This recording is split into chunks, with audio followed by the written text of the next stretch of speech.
Rob Kendall speaking with Brian Woodard, the head coach of the Plainfield Quakers. Coach, how's it going? Doing very well, Rob. Yourself? Hey, we're doing just great. As I said before we started the show, it is good to be you today. Yes, it is. Good to be a Quaker today. Good to be a fan of Red Pride football, and just so happy for our kids. How they responded. Coming after the Martinsville game and how we prepared, and obviously the result Friday was what we hoped for. It doesn't always happen that way, though. A lot of times you prepare, you plan, you do all the things you're supposed to do, and the other team just makes plays, and we've seen that happen to us before. And I think that was a thing that was so cool about this game was it was finally our team that made those plays, those winning plays. So just couldn't be more happy for those kids that made those plays, and for our team, and for our program and our school. Obviously, and we talked about this after the Decatur Central game. You've won 97 games now. I know you don't keep track of that, but I do. And so obviously it's hard to say, well, this is the most important one or that's the most important one. But man, given the circumstances and knowing that every game could be your last, at least for now as a head coach, is this the biggest win of your career? Really hard to put into context. I'll be coach speak here for a second, and we talked about this before. It was the biggest win because it was the last one, and it gets us back to a place that we've so badly wanted to get back to, and that's playing in the sectional finals and having an opportunity to win a championship. So from that perspective, it definitely ranks up there as one of the most special ones that we've had, definitely in recent memory. Your team is 5-2 after an 0-3 start. And you think about that's significant because you got basically your team back at full health after the 0-3 start. And the only two teams you've lost to are two of the better teams in the class in which they play. I kind of talked about this all year, that people were sleeping on your team at full strength because of the overall record, when in reality, you're 5-2 at full strength and lost to two of the best teams in the class that they play. You have a good football team. We do. Yeah. And I thought we had a good football team back at the beginning of the year. And I really, I told our kids, I told our coaches, and I was really nervous because you're worried that you're going to lose guys, and you're 0-3 and your back's against the wall, and you guys are like, Coach, why are we going to practice every day? Why are we doing this? And I just kept stressing the fact that, guys, there's better days ahead. Just stay the course. We're going to get things figured out. We had we had new offensive coaches. We had, players in new positions. We had the injuries involved, both offensively and defensively. I mean, there were so many different things pulling us in so many different directions. Just stay the course. And, it's one thing to say that, but again, you have to go and make those things a reality. When you do get players back, they got to go and perform, they got to play, and all those things have to happen. So, we talked about on the show last week, like, okay, great. We're going up to Lafayette Harrison with a little bit more complete roster, but that doesn't earn you any touchdown points. And we knew it was going to be a dogfight of a game. And look, it was a dogfight again, and we did have all those guys back playing, right? So yeah, I mean, we do have a good football team, and we're gonna see another good football team, this Friday in Decatur Central. But to make it about us, yeah, I'm proud of our guys for hanging in there, sticking with it. I'm proud of our coaches for continuing to coach hard and get our guys ready for what's been a really nice stretch run here down the line. Well, before we talk about last Friday, let's thank the sponsors that have made our broadcast possible all year long. CCB Contracting, Geodis, Gannell Financial, Julia Berberich of RE/MAX Centerstone, Kyle Burnfield Mortgage Lender, Flagstar Bank, Team Turley, Fairway Mortgage, Bailey & Wood Financial Group, African Plum Home, My IT Indy at myitindy.com, I-70 Wrecker Service and Garage, BGW Construction LLC, Beacon Sign Company, Jeff Brown Photography, Karen Alexander Photography, and Whitlow's Towing. All right, so let's go back to Friday night. How much did having already made that trip help you guys in the sense of you were ready for what it's like to go there and play that team? Yeah, it was huge. When you go, at least for me, when you go to a place for the first time, there's always that, like, hey, I'm going to look around. I'm going to, check out what's going on down here in this end zone, and where's their locker room, and what's going over here on the home side. I think it's natural to be curious of your surroundings, the first time you go to a place. Now, a lot of times, if you can do it, the first time you would go to a place, like I'll give you, for example, when we would go play at Lucas Oil Stadium, if we had the time, I would always just tell our players, hey, just take 5 minutes and just, we're not going to do anything. We're not going to have any drills. We're not going to just look around, take in the moment. It's cool. It's a great building. If you had that time at a high school level, you do the same thing. Hey, go out, walk the field, check it out, then come back in. Let's get dressed and let's get ready and go. We didn't have that time. We don't have that time. We can't leave. And we talked about this before. We can't leave until 4:30 at the earliest. And that just doesn't leave us a lot of wiggle room. So having already been there, so our players felt comfortable. They knew what the locker room was like. So yeah, I mean, does that earn you any touchdowns? I don't know, but I think it makes it allows you to be more comfortable in your surroundings, and just focus on getting ready and playing the game. It doesn't really help us out from a broadcast standpoint, but I bet it did you that they moved that game to 7:30. We had to, and the first time we played them, it was also a 7:30 start as well. Like I said, we can't get there in time, and even with the 7:30 start time, we literally we walked in our locker room, and our first group was out in 15 minutes. I mean, we had to be. That's the margin for error in terms of time. So yeah, it obviously makes for a later night, getting home. But in terms of the most important thing, which is getting your team ready to play, had to be a 7:30 start. Obviously, there were several fourth quarter incredible moments in that game. Look, it's just a reality, right? The next loss is the last game for now you'll coach in high school football. When you're down, does any of that set into you? Are you thinking about any of that? Like, take us through what your mindset is in the fourth quarter, because there were some moments where you're like, man, I don't know if this is going to happen. It looks like it's going to be another one of these games that, man, we played great. It was close. We just couldn't get it done. Yeah.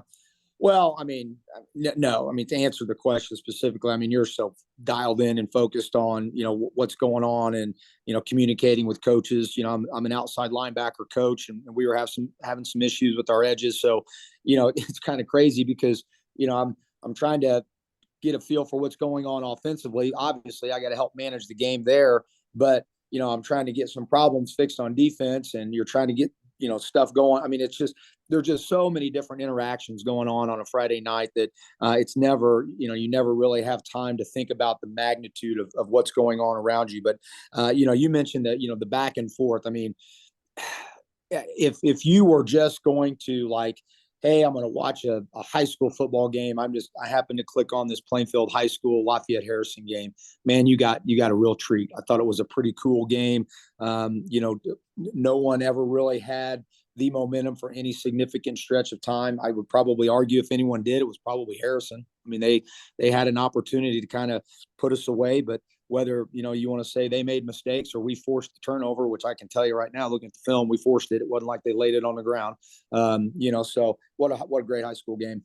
We've obviously been covering you guys since 2008, and it just seems like so many times there were these games that on paper were pretty close, whether it was Ron Colley for all those years or, Decatur Central for a lot of years. And then obviously the games that, you got into with Cathedral, et cetera, where it was like, okay, we could win this game, and maybe we hung around in this game, and it's like we have an opportunity to win this game, and I'm talking about from a postseason perspective, and then it just didn't work out. And it's so cool that on what is your final season for now as a head coach, it finally worked out in your favor, and the breaks finally went your way.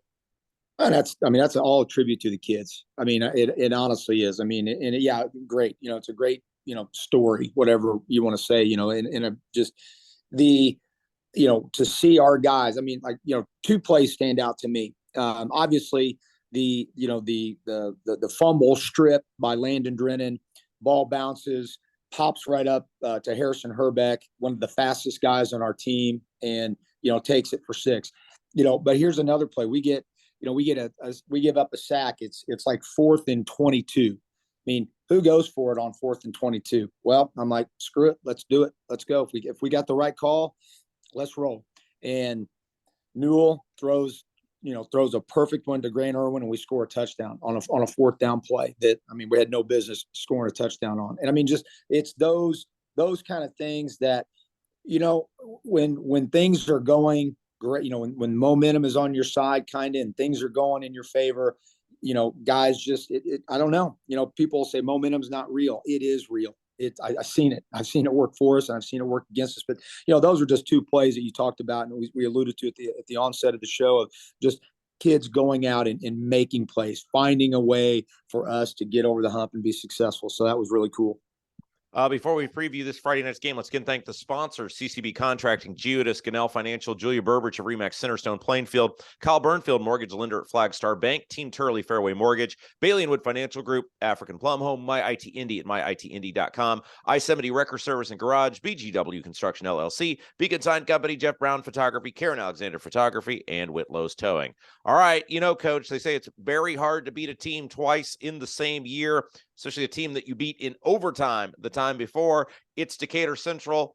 It's kind of fitting this is for the sectional championship, given the rivalry over the years. Let's talk about it. Tell us what's up. Yeah, well, DC from, where they were week 6 to where they are now, people will look at their record and, it's so funny. You mentioned, coaches and people looking at us going, Plainfield's a very average football team, but those in the know, they watched the film, and, Coach Peebles at Lafayette Harrison, very, very good football coach. He knew, and I don't mean that in a disrespectful way. I'm like, he's, hey, you guys have a good football team. You're better than your record indicates. And I'm going to sit here right, today, and I'm going to tell you that this is absolutely 100% a trap game. If anybody looks at Decatur Central and thinks that they don't have good football players and they're still not a good football team because their record is not what it has been in the past. I've watched the film. I know what I see. Are they a different team than they were in, 2020 and 29? Yeah, but we're not playing those teams. We're playing this team, so they have good football players. That's the bottom line. I think they've been kind of, I'd say the one thing about their roster right now is it's been very up and down in terms of guys coming in and out of the roster due to injury and due to different things. And that's an unknown. I can't account for that. I'm just talking, scheme wise, they're a very good football team. You are, all the years you've been coaching, probably the best person to answer this question, but because you've dealt with high school kids all these years. I'm sitting here listening to what you just said about a trap game, though, and thinking it's for the sectional championship. How could you not come out just 1,000 miles an hour? I don't care whether you're playing a 1A team, a 6A team, a down air quote Decatur Central team. Is that a thing? Do you worry in a sectional championship about kids getting into a quote unquote trap game? So, I've been a classroom teacher for, I don't know, whatever it is, 25 plus years. I'm never surprised at this point in time in my life of what. So to answer the question 2 ways, you're absolutely right. If you have to be told to get ready for this game, then shame on you, right? You don't get it. But the planner, the preparer, the coach in me says, we're going to address it and we're going to talk about it.